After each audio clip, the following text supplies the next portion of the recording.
La Bible en un an, la 314e journée, le livre du prophète Daniel, chapitre 3, verset 31, au chapitre 4, verset 34, le livre des psaumes, chapitre 109, verset 1 à 31, le livre des proverbes, chapitre 27, verset 20, l'évangile de Jean, chapitre 7, verset 25 à 52.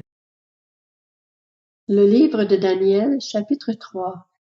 Le roi Nebuchadnezzar adressa ce message aux hommes de tout peuple, toute nation et toute langue, habitant tout l'empire. Que la paix vous soit donnée en abondance. Il m'a semblé bon de vous faire connaître les signes et les miracles que le Dieu très haut a accomplis vis-à-vis de moi. Que ces signes sont grands, que ces miracles sont puissants. Son règne est un règne éternel, et sa domination dure de génération en génération. Le livre de Daniel, chapitre 4. Moi, Nebuchadnezzar, je vivais tranquille chez moi, heureux dans mon palais. J'ai eu un rêve qui m'a effrayé. Les pensées qui me poursuivaient sur mon lit et les visions de mon esprit me terrifiaient. J'ai ordonné qu'on fasse venir devant moi tous les sages de Babylone, afin qu'ils me fassent connaître l'explication du rêve.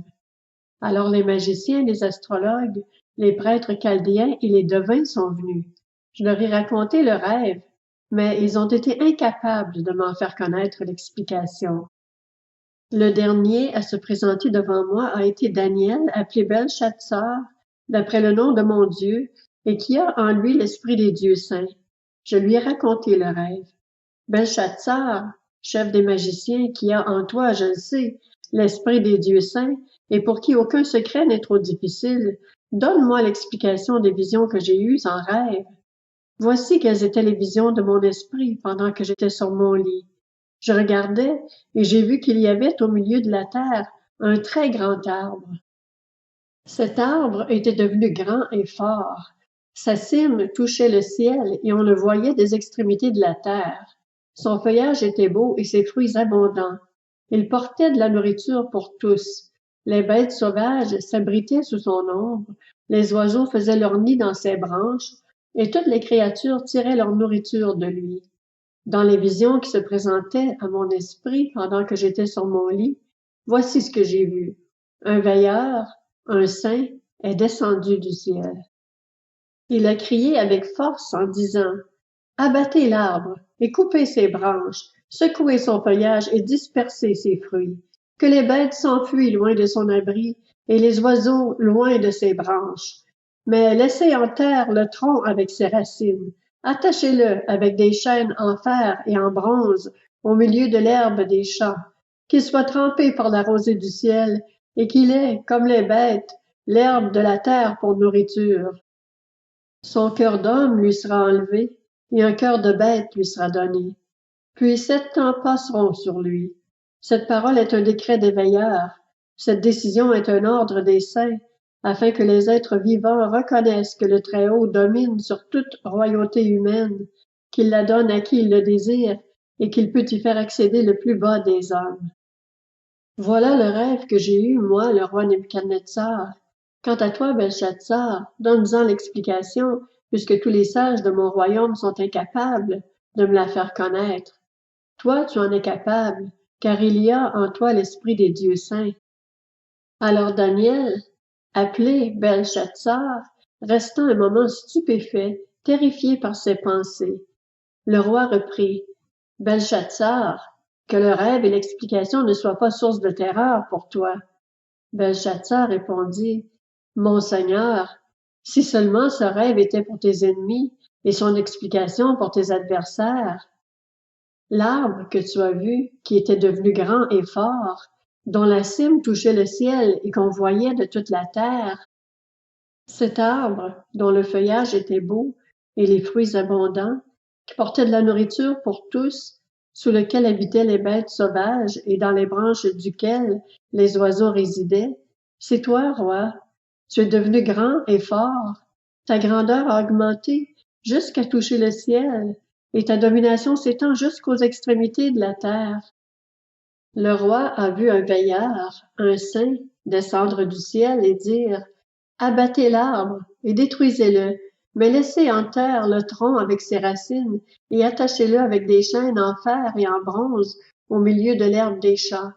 Qu'il soit trempé par la rosée du ciel et qu'il ait sa nourriture avec les bêtes sauvages jusqu'à ce que 7 ans soient passés sur lui. Voici l'explication, roi. Voici le décret du Très-Haut qui s'accomplira pour mon Seigneur, le roi. On te chassera du milieu des hommes, tu habiteras avec les bêtes sauvages, et l'on te donnera comme au bœuf de l'herbe à manger. Tu seras trempé par la rosée du ciel, et 7 ans passeront sur toi, jusqu'à ce que tu reconnaisses que le Très-Haut domine sur toute royauté humaine, et qu'il la donne à qui il le désire. L'ordre de laisser le tronc avec les racines de l'arbre signifie que la royauté te sera rendue quand tu reconnaîtras que le véritable dominateur est au ciel. C'est pourquoi, roi, veuille écouter mon conseil. Mets un terme à tes péchés en pratiquant la justice, à tes fautes en faisant grâce aux plus humbles, et ton bonheur pourra se prolonger.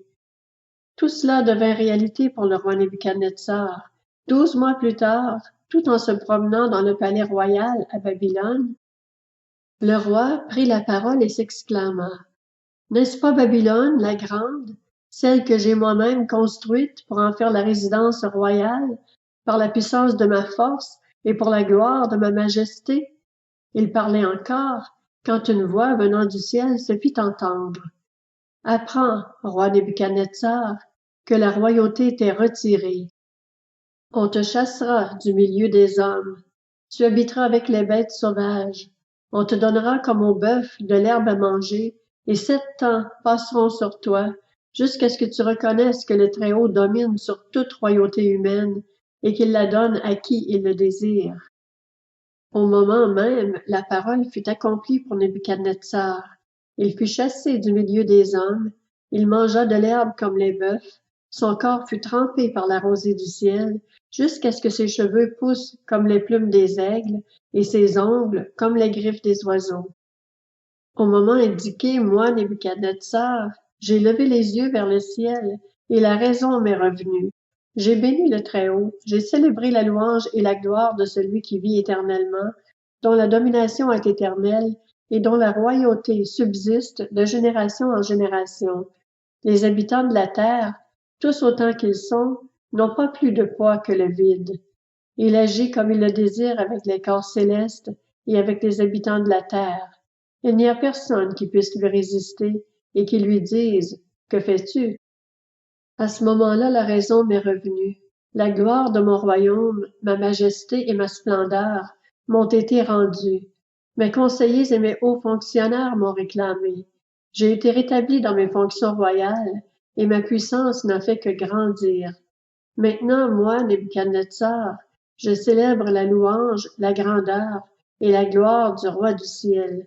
Tous ses actes sont vrais, ses voies sont justes, et il peut abaisser ceux qui marchent dans l'orgueil.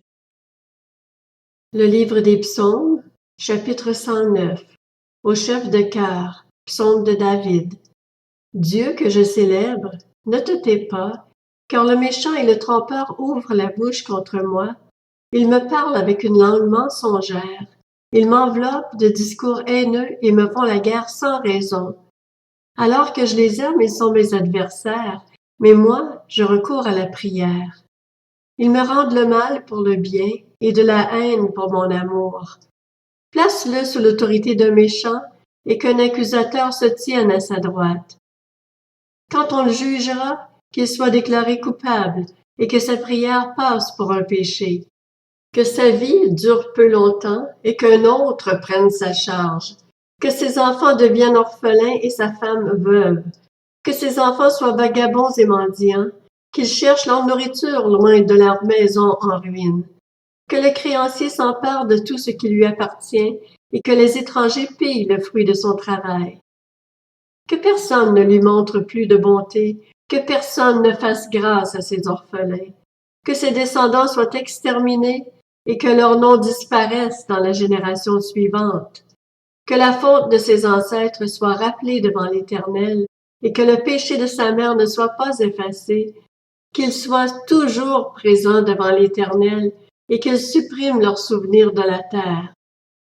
En effet, il ne s'est pas souvenu d'exercer la bonté. Il a persécuté le malheureux et le pauvre, jusqu'à faire mourir l'homme au cœur brisé. Il aimait la malédiction, qu'elle tombe sur lui. Il ne voulait pas de la bénédiction, qu'elle s'éloigne de lui. Qu'il revête la malédiction comme un habit, qu'elle pénètre en lui comme de l'eau, comme de l'huile dans ses os. Qu'elle l'enveloppe comme un vêtement, qu'elle l'enserre constamment comme une ceinture. Voilà, de la part de l'Éternel, le salaire de mes ennemis et de ceux qui disent du mal de moi. Et toi, Éternel, Seigneur, interviens en ma faveur à cause de ton nom, car ta bonté est grande, et délivre-moi. Je suis malheureux et pauvre, et mon cœur est blessé au fond de moi. Je m'en vais comme l'ombre à son déclin, je suis chassé comme la sauterelle. Mes genoux sont affaiblis par le jeûne, mon corps est épuisé et amaigri. Je suis pour eux un sujet de moquerie. Ils me regardent et secouent la tête.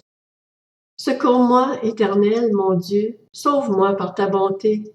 Qu'ils sachent que c'est ta main, que c'est toi, Éternel, qui es intervenu. S'ils maudissent, toi tu béniras. S'ils se lèvent, ils seront couverts de honte, et ton serviteur se réjouira. Que mes adversaires soient couverts de confusion, qu'ils s'enveloppent de leur honte comme d'un manteau. Je louerai l'Éternel de ma bouche à voix haute. Je le célébrerai au milieu de la foule, car il se tient à la droite du pauvre pour le délivrer de ceux qui le condamnent. Le livre des Proverbes, chapitre 27. Le séjour des morts et le gouffre de perdition ne sont jamais rassasiés. Les yeux de l'homme non plus ne sont jamais rassasiés. L'Évangile de Jean, chapitre 7. Quelques habitants de Jérusalem disaient: N'est-ce pas celui qu'ils cherchent à faire mourir? Le voici qui parle librement et ils ne lui disent rien. Est-ce que les chefs auraient vraiment reconnu qu'il est le Messie? Cependant, celui-ci, nous savons d'où il est, tandis que le Messie, quand il viendra, personne ne saura d'où il est. Jésus enseignait dans le temple. Il s'écria alors: Vous me connaissez et vous savez d'où je suis. Pourtant, je ne suis pas venu de moi-même. Au contraire, celui qui m'a envoyé est vrai, et vous ne le connaissez pas. Pour ma part, je le connais, car je viens d'auprès de lui, et c'est lui qui m'a envoyé. Il cherchait donc à l'arrêter, mais personne ne mit la main sur lui, parce que son heure n'était pas encore venue. Beaucoup parmi la foule crurent en lui, et ils disaient: Le Messie, quand il viendra, fera-t-il plus de signes miraculeux que n'en a fait celui-ci? Les pharisiens entendirent la foule murmurer ces propos à son sujet. Alors les chefs des prêtres et les pharisiens envoyèrent des gardes pour l'arrêter. Jésus dit: Je suis encore avec vous pour un peu de temps, puis je m'en vais vers celui qui m'a envoyé. Vous me chercherez et vous ne me trouverez pas, et là où je serai, vous ne pouvez pas venir. Les Juifs se dirent alors entre eux: Où ira-t-il pour que nous ne le trouvions pas? Ira-t-il chez ceux qui sont dispersés dans le reste du monde et enseignera-t-il les non-juifs? Que signifie cette parole qu'il a dite? Vous me chercherez et vous ne me trouverez pas, et là où je serai, vous ne pouvez pas venir. Le dernier jour, le grand jour de la fête, Jésus, debout, s'écria: Si quelqu'un a soif, qu'il vienne à moi et qu'il boive. Celui qui croit en moi, des fleuves d'eau vive couleront de lui, comme l'a dit l'Écriture. Il dit cela à propos de l'Esprit que devaient recevoir ceux qui croiraient en lui.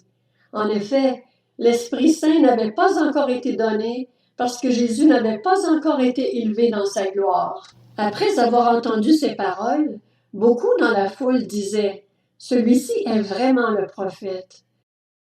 D'autres disaient: C'est le Messie. Mais d'autres disaient: Est-ce bien de la Galilée que doit venir le Messie? L'Écriture ne dit-elle pas que c'est de la descendance de David et du village de Bethléem où était David que le Messie doit venir? Il y eut donc, à cause de lui, division parmi la foule. Quelques-uns d'entre eux voulaient l'arrêter, mais personne ne mit la main sur lui. Ainsi, les gardes retournèrent vers les chefs des prêtres et les pharisiens qui leur dirent: « Pourquoi ne l'avez-vous pas amené? » Les gardes répondirent: « Jamais personne n'a parlé comme cet homme. » Les pharisiens leur répliquèrent: « Est-ce que vous aussi vous vous êtes laissé tromper? Y a-t-il quelqu'un parmi les chefs ou les pharisiens qui ait cru en lui?